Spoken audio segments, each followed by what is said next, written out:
So I want to paint the Tug to match the new paint job of the airplane. I'll show you what I'm doing at the hangar today.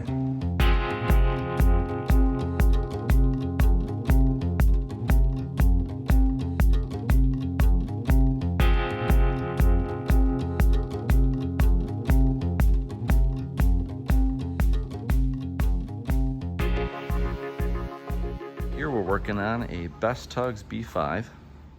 It's got a couple of upgrades to it that you'll see later, but right here gets a Apple HomeKit switch with 3 outlets on it.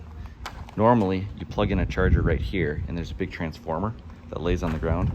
That's all built into this Tug. We've got a Tannis heater cord that wraps here and plugs right into the cowling. And then on this side, we've got a plug that goes down to a battery tender, and then it goes into the side of the cowling, the pilot side. So it's got some modifications to it, and now we're gonna modify it even more with a custom paint job to match the new airplane paint scheme. I'm gonna be painting this whole crank, the handle, the base that's exposed around the cover there, and then this entire cradle surround will all get cleaned, sanded, and painted.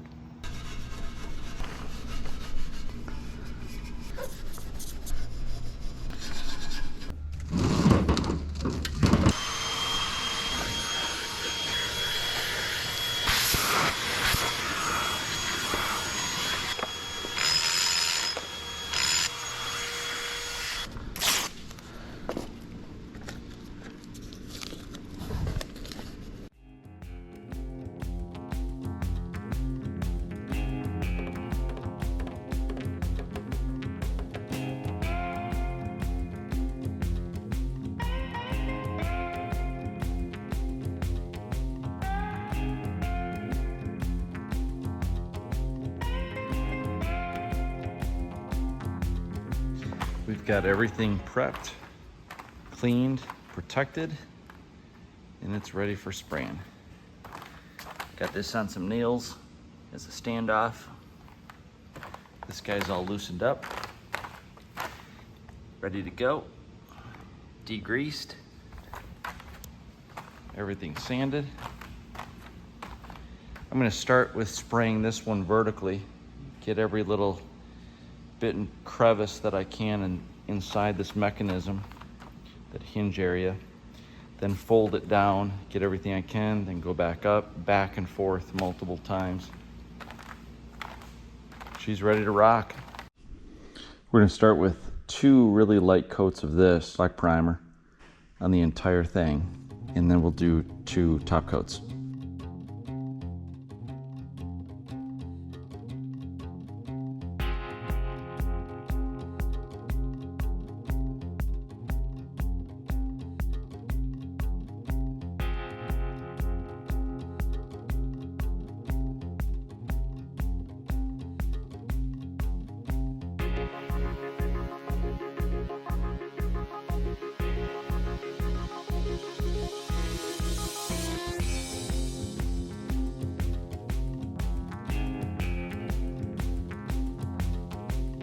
We're all done priming. We've got 2 light coats of primer on there. Now we're ready for paint. So here's our paint. The guidance between the primer and the paint is within 1 hour or after 48 hours. So I'm gonna go with within an hour and start getting 2 to 3 light coats of this applied. Let it cure for 5 to 7 days, and then we're good to reassemble. Next day at the hangar, we're going to uncover everything, take off all the protection, all the tape, make sure that everything turned out good, and then I'll wait a few days before assembling. That way it's maximum strength so that there's less chance of me scratching something.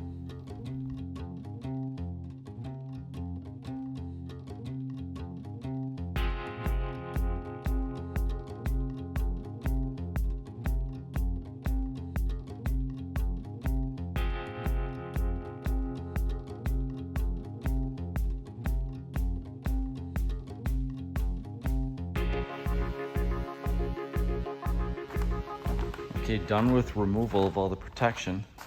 The only spot that needed to get hit was there's a little spot here and a little spot there that was not covered correctly. So it's all painted now. This all disassembled really nicely. It looks good from all angles. So we should be good to reassemble as soon as this cures.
If you're painting your best tug cover, they actually offer for no charge a service where they help you design your cover to match or to coordinate with your airplane. So that's what they helped me do here. This is like version 4 and I like it. It's close enough. The only thing I'm going to do different is say that sharp line that comes across the airplane. I'm going to extend that further on the side of the tug. Best Tugs is sending us the red vinyl stickers for both sides, the top black vinyl sticker, and then a B5 gloss black sticker that'll go on the side where it used to be, but I had to remove that in order to paint the handle. So even if you don't have Best Tugs paint your cover, they'll still do this for no charge, which is pretty cool. Because this is Sherwin-Williams Skyscapes, which is their aircraft rated paint, according to the paint shop, with these tug covers, as long as you scuff them up properly with that red Scotch-Brite pad, which we did, there's no need to use adhesion promoter or a primer. They're telling me just take it and spray it right over the prepped and cleaned cover. I had already ordered the Bulldog. I asked if there's any downside to using Bulldog just because I couldn't get past the idea of not using a primer or adhesion promoter. And they said, yeah, no problem. You can use that, but go super light. Otherwise, you'll get fish eyes. When you use Bulldog, you have to paint over the Bulldog within a certain time frame. And so we hit that time frame by spraying the whole thing agate. We're going to tape off everything tomorrow, spray the black, peel off the tape, and then spray the clear.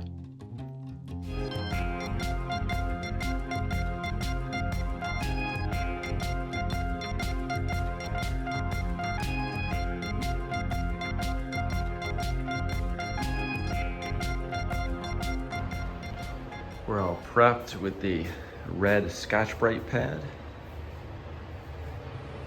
It's all cleaned with denatured alcohol. And she's propped up and in a sealed room with good ventilation. We've got filtered 1100 CFM. And we've got painter's plastic down just so we don't stir up any dust. Should make for a good finish. We're going to start with Bulldog, a really light coat of this. Obviously, a good quality mask. And we're ready to rock.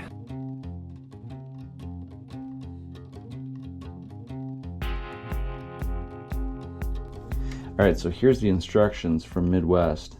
They want 3 parts base, 1 part reducer, and then 1/2 part hardener.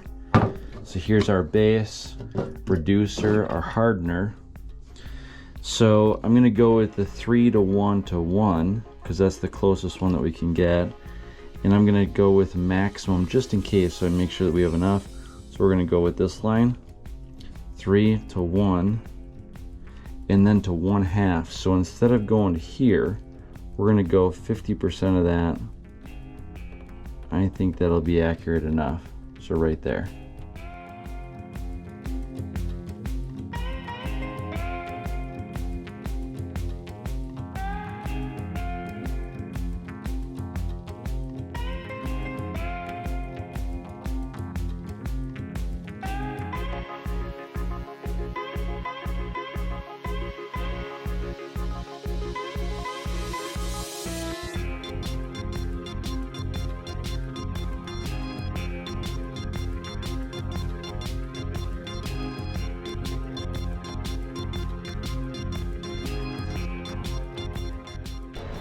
I was instructed to go very, very light on the adhesion promoter and then super light first coat. So we'll let this tack up for about 30 minutes or so and then do another light to medium coat and see how she starts to look. She should, after about the second, third coat, start to look uniform.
She's all taped off, ready to go.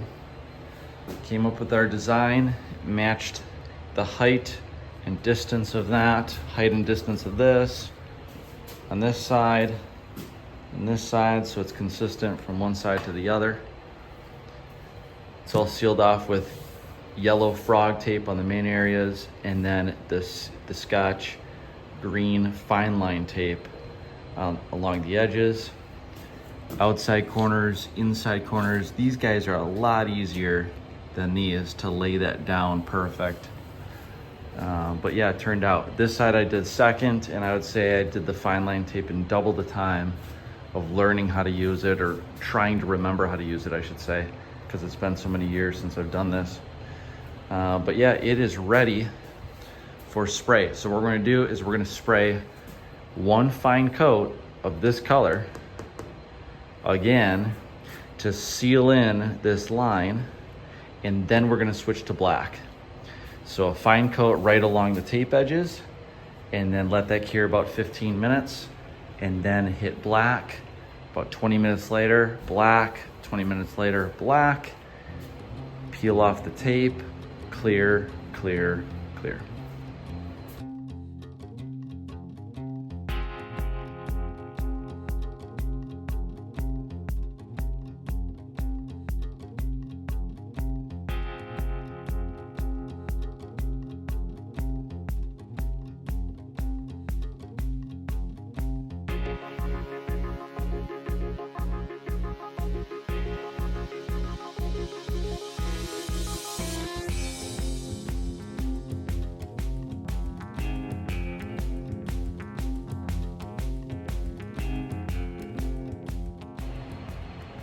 Okay, both base coats are complete, and one of the more satisfying processes is peeling back the tape.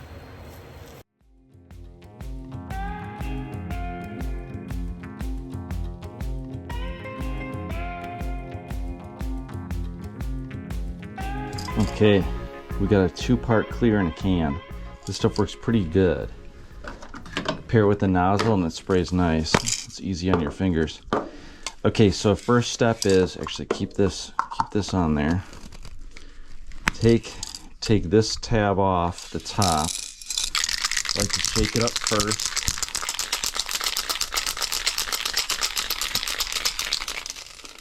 Then take this guy and puncture it.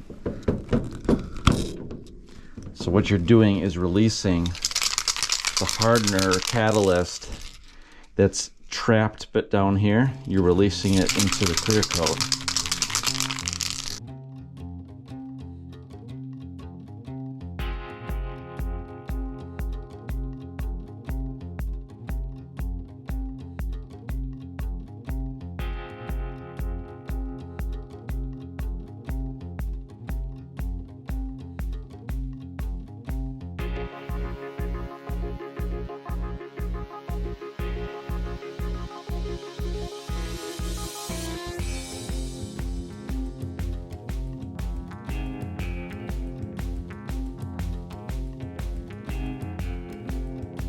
Okay, so here's the almost completed cover. It turned out pretty good, except for the dust nibs. You can see I was not in a sterile room, and you can see the dust nibs on the top of the black, right? So that right there is a dust nib. These are little dust nibs. So as the clear was drying, little tiny bits of dust fell down into the clear, creating all those little nibs. So we're gonna get rid of those with hand sand 1500, 2000, and then this is still soft enough where we can go straight from 2000 to microfiber with a cutting compound, and it brings it back to life. There was a dust nib right around here somewhere, and now it's gone. So we are ready to repeat that process on all the dust nibs. They're just on the horizontal surfaces. Everything on the vertical surfaces turned out almost perfect.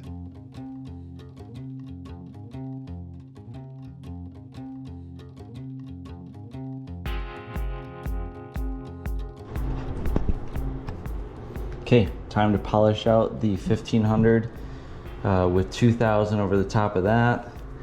Now microfiber with a heavy or coarse cutting compound.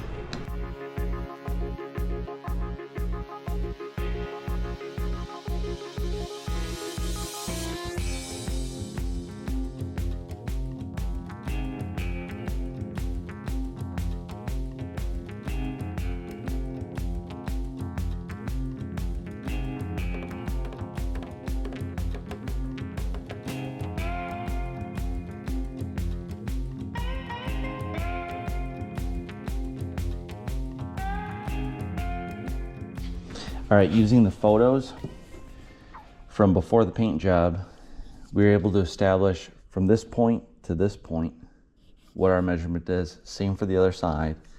That was 6 inches on both sides. So we started there with our line, and then we took this and we leveled this with the base or bottom of the tug cover. So it's taped, ready to go. So this we can do dry because it's a really simple set. Peel the backing off.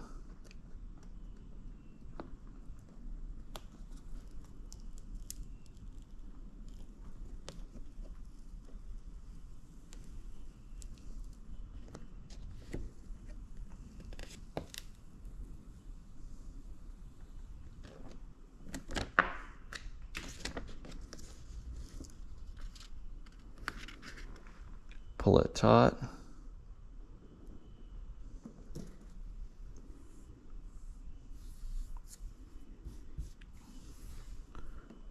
Then pull this out, make sure we don't set it on top of that.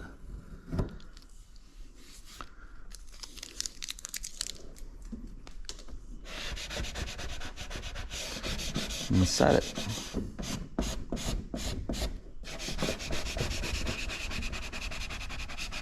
It's vinyl, so the air just pushes right out of it. But before we want to peel this wax backer off, we want to make sure it's set onto the paint.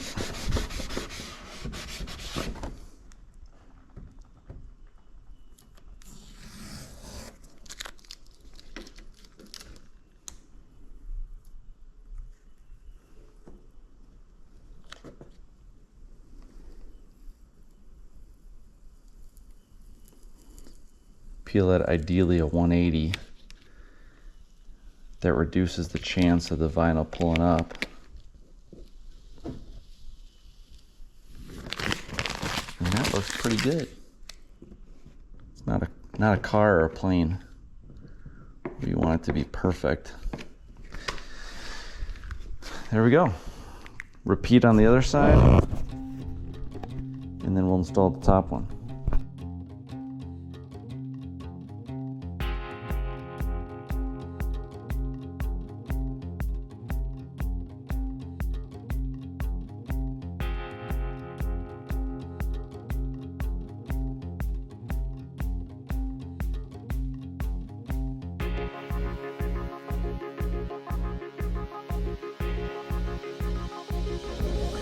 All right, final step, putting on the new B5 sticker. It's gloss black, this is matte black, so you'll barely see it, which is kind of what I wanted. So let's see, we're about a 1/4 inch down from that. We're 3/16 quarter shy up. I'm just centering this on this crank, and then centering it on the side. Keep it taut. Okay, pull this back. That looks pretty cool. Just a little factory touch there. B5.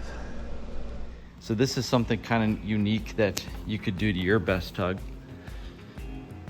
We took the tug charger, we built it in. So we took the power cord and actually ran it down through this arm or shaft, and then installed the transformer, I think right around there on the underside, and then strapped it into place.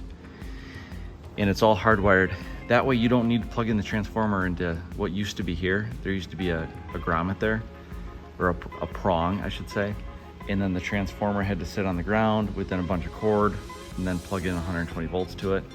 Instead, you plug in 120 volts to this Apple HomeKit Wi-Fi switch, and then you can, from your phone, anywhere you are, you can turn on your charger. You could turn on your Tannis. You've got a cord right here built in, ready to go to plug into your Tannis heater. So that way, 6 hours before the flight, you don't have to come on out to the hangar to plug it in, and you don't have to leave it plugged in at all times. You can instead just turn it on the night before, and then come out to the hangar and fly it the next day, and it's all preheated, ready to go.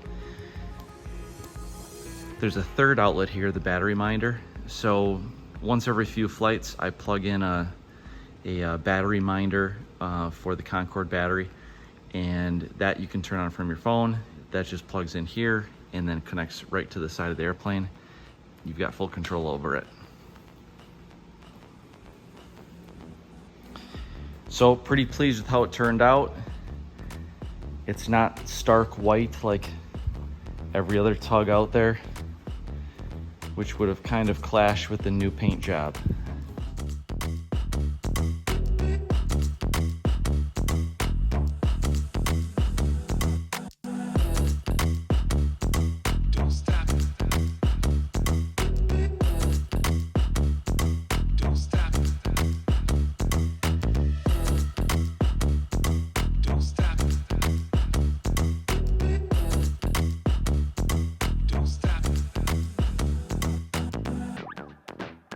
If you like what you see, please like the video.